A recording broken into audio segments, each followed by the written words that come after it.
The living room smelled of talcum powder and new laundry, the soft scent of a newborn.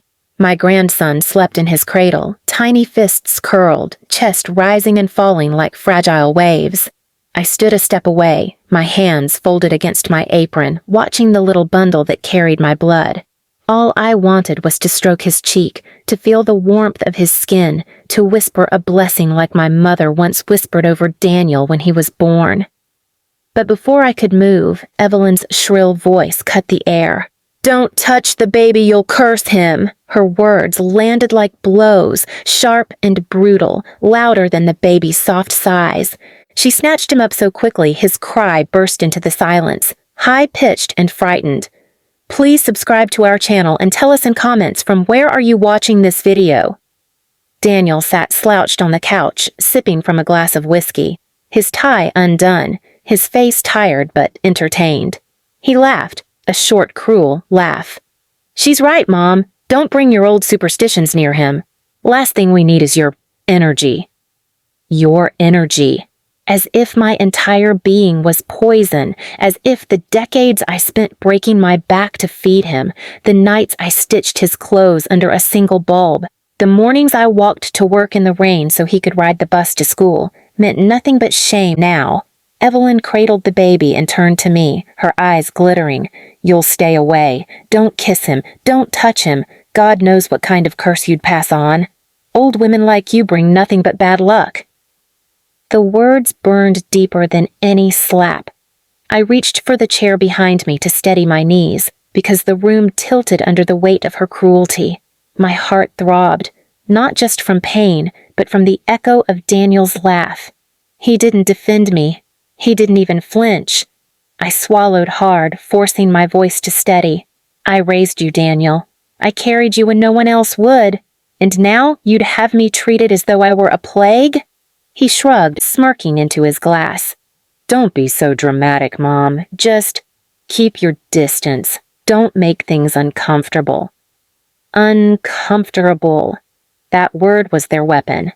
Evelyn smirked, bouncing the crying baby in her arms, parading him as though he were hers alone, as though I had no place in his life. She whispered loud enough for me to hear, "He'll grow up never knowing your touch, and that's for the best." The baby's cries filled the room, piercing, relentless. Evelyn frowned and jostled him roughly, her impatience sharp. My arms ached to hold him, to soothe him, to do what she clearly couldn't. But I stayed still, because I knew if I moved, she would scream louder, and Daniel would laugh again. I excused myself quietly, retreating down the hall to my small room. My heart pounded as I closed the door and leaned against it, staring at the cracked paint of the dresser. My hands shook, but not just from sorrow, from something hotter, sharper. That night, as the baby's cries echoed through the walls and Evelyn's voice rose in frustration, I sat on the edge of my bed and whispered to myself, "They think I am powerless. They think I am cursed. They have no idea what a blessing looks like. But they will. Because a curse doesn't come from an old woman's hand. It comes from a heart hardened by cruelty, and I had lived long enough to know cruelty always comes back to collect. They had no idea what was coming next. The days that followed felt like an endless punishment, each moment laced with Evelyn's venom and Daniel's silence. Every time I walked into a room, her voice rose sharper, her body curling protectively around the baby as if my presence alone could bring harm. "Stay back, Margaret," she'd hiss. "You'll curse him. You'll put your old misery on him."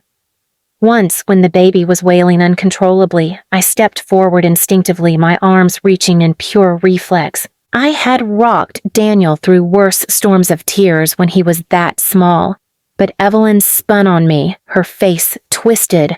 "Don't touch him!" she snapped, her voice loud enough to carry through the thin walls of the house. "You want him to choke? You want him to die in your arms so you can say you predicted it?" Daniel, instead of intervening, chuckled darkly. "Mom, don't make things harder. Just let Evelyn handle it. She knows better." He took another sip of whiskey and turned back to his phone. Each word cut me to ribbons, but I didn't cry, not in front of them. Instead, I carried my grief like a stone in my chest, silently. Nights became my only refuge. When the house was quiet, I'd lie awake listening to the baby's cries drift through the walls. I heard Evelyn's sharp shouts, Daniel's muffled excuses, and I knew something deeper than cruelty was happening here. They weren't just cruel, they were careless. One night past midnight, the cries became unbearable. They pierced through the silence of the house like glass shattering, long, desperate, aching cries.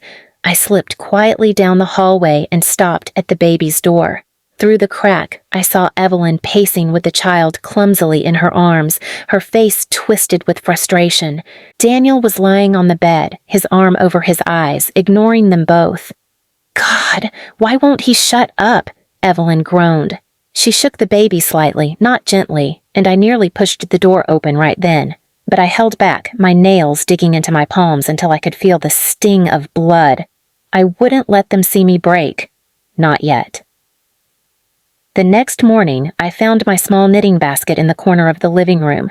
My hands remembered the motions my mind hadn't used in years. I began knitting quietly, rows of soft yarn building into something delicate. Evelyn noticed and sneered. "What are you doing? Making one of your old cursed charms? Keep that junk away from my baby." Daniel smirked. "She needs something to do, better than her hovering."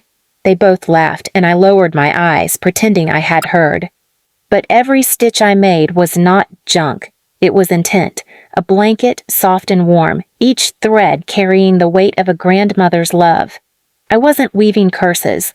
I was weaving the one thing Evelyn could never give that child: comfort.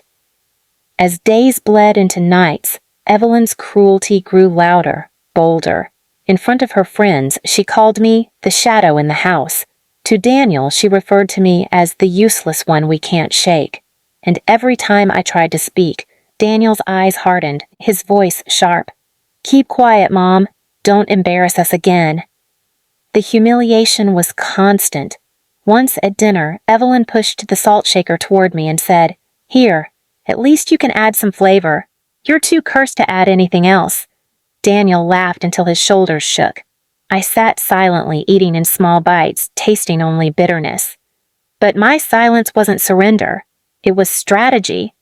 Because I was watching. I noticed how Evelyn never put the baby's bottles in the fridge long enough. How she sometimes left him crying too long, her patience snapping after minutes. How Daniel didn't even bother to check if his son was safe. I noticed how the baby leaned toward me whenever I passed near, his tiny fists stretching toward my voice. He knew who he belonged to. Blood knows blood, no matter how hard someone tries to sever it. One evening, Evelyn's friends gathered again, wine glasses in hand, their voices sharp with gossip. Evelyn put the baby in his cradle and in front of everyone leaned over me. "Stay away from him tonight. I don't want your curse touching his dreams." The women giggled, sipping their wine. "Imagine," one said, "a baby's own grandmother not allowed to hold him." Evelyn smirked. "She's bad luck. Always has been. Just ask Daniel." Daniel, without hesitation, muttered, "She's not wrong." The laughter roared louder. My cheeks burned, my chest tightened, but I didn't flinch. Instead, I looked at each of those women and smiled faintly. It unsettled them, though they didn't understand why, because I knew something they didn't. The night was long, and not every mask survives till morning. That night, when the house fell silent, I stayed awake. The blanket was finished, folded neatly on my lap. The baby's cries rose again, sharp and hungry, and I waited, listening. Evelyn's footsteps thundered down the hall, her curses trailing behind her. Daniel's door slammed. I rose quietly, moving through the shadows like breath itself. My heart pounded, not with fear, but with certainty. They thought I was powerless, cursed. Nothing. But they had forgotten. Life has a way of begging for mercy from the very hands it once rejected. And soon, Evelyn would learn that lesson in a way she could never forget. The night it happened, the house was quiet in that tense way where silence is more dangerous than noise. The baby's cries came again, sharp and desperate, piercing through the thin walls. I heard Evelyn groan, heard her slam the bedroom door, muttering curses under her breath as she stumbled toward the cradle. I sat in my small chair by the window, the knitted blanket folded neatly in my lap. My fingers trembled as I held it, not from fear, but from something far heavier, a choice. I rose slowly, my knees stiff, and walked into the hallway. The cries grew louder, more frantic. I reached the nursery door just as Evelyn entered. She snatched the baby up, her face red, her patience gone. "Why can't you ever shut up?" she hissed, bouncing him roughly. He wailed louder, terrified. I stepped inside, my voice firm but quiet. "Give him to me." Evelyn spun on me, her eyes wide with fury. "Stay away! I told you, you'll curse him!" Her shouting startled the baby even more, his cries becoming shrieks.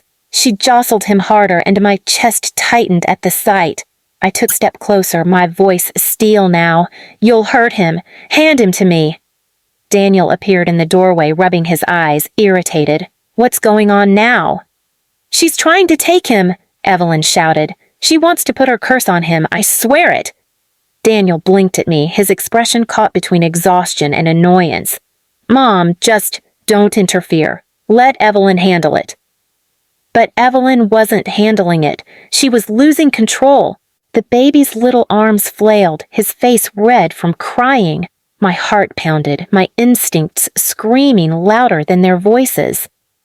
And then it happened. Evelyn shook him once, sharp and impatient. The sound that tore out of me wasn't a word, but something raw, primal. I lunged forward, snatching the baby from her arms. She gasped, stumbling back, her wine glass clattering to the floor. Daniel's face twisted in rage. "What the hell are you doing?" I held the baby close to my chest, wrapping him in the soft knitted blanket I had made, rocking him gently. His cries softened almost instantly, his tiny fists unclenching as he burrowed against me. My tears dripped onto his hair, but I kept my voice calm, whispering, "There now, little one. You're safe. Grandma's here." The silence that followed was deafening. Daniel's anger faltered, Evelyn's mouth hung open. The baby, who hadn't quieted for hours, was asleep within minutes in my arms. I looked at them both, my voice low but sharp. This child knows who loves him. He knows who protects him. And it's not you. Evelyn stammered, her voice shrill. You can't just take him like that. He's mine." I shook my head slowly, my gaze piercing hers. "No. He isn't yours to claim while you treat him like a burden. A mother doesn't curse her child. A grandmother doesn't either. But cruelty curses its own." Daniel tried to recover his authority, but the shame in his eyes betrayed him. "Put him back, Mom. You don't decide what happens here." I stepped closer, rocking the sleeping baby, my voice steady and cutting. "No, Daniel. You decided long ago when you laughed at me, when you let her spit poison in this house, when you let your son grow up surrounded by cruelty instead of care. Tonight, you don't get to laugh. Tonight, you don't get to decide." Evelyn's face went pale. She reached toward the baby, but I turned away, shielding him. "If you come near him again in anger," I warned, "you'll regret it." They both froze, the weight of my words sinking in. For the first time, they realized I wasn't the quiet shadow they mocked. I was the storm they never saw coming. From that night on, everything shifted. Evelyn grew cautious, her cruelty faltering under the fear that her mask might slip in front of others. Daniel avoided my gaze, the guilt gnawing at him every time he saw the baby nestled peacefully in my arms. And whenever guests came, it wasn't me they whispered about anymore. It was Evelyn. They spoke of how the baby never calmed with her, how he cried until I touched him, how something seemed wrong in the way she snapped too quickly. The humiliation that Evelyn had tried to chain to me was now hers. She begged quietly, out of earshot of others. "Please, just don't say anything. Don't make me look bad." I said nothing. I didn't have to. The truth spoke every time the baby reached for me instead of her. Every time his cries stopped in my arms. Every time her friends noticed and their laughter twisted into pitying smirks in her direction. Daniel once told me to keep my mouth shut, to stop embarrassing him. Evelyn once screamed that I was a curse. But in the end, neither of them could silence the truth. The baby chose for himself, and in that choice, their cruelty collapsed. "Don't touch the baby, you'll curse him," my daughter-in-law had yelled. My son had laughed. The baby's arms reached for me, not them. And now, she's the one begging for mercy. Please subscribe to our channel and tell us in comments from where are you watching this video.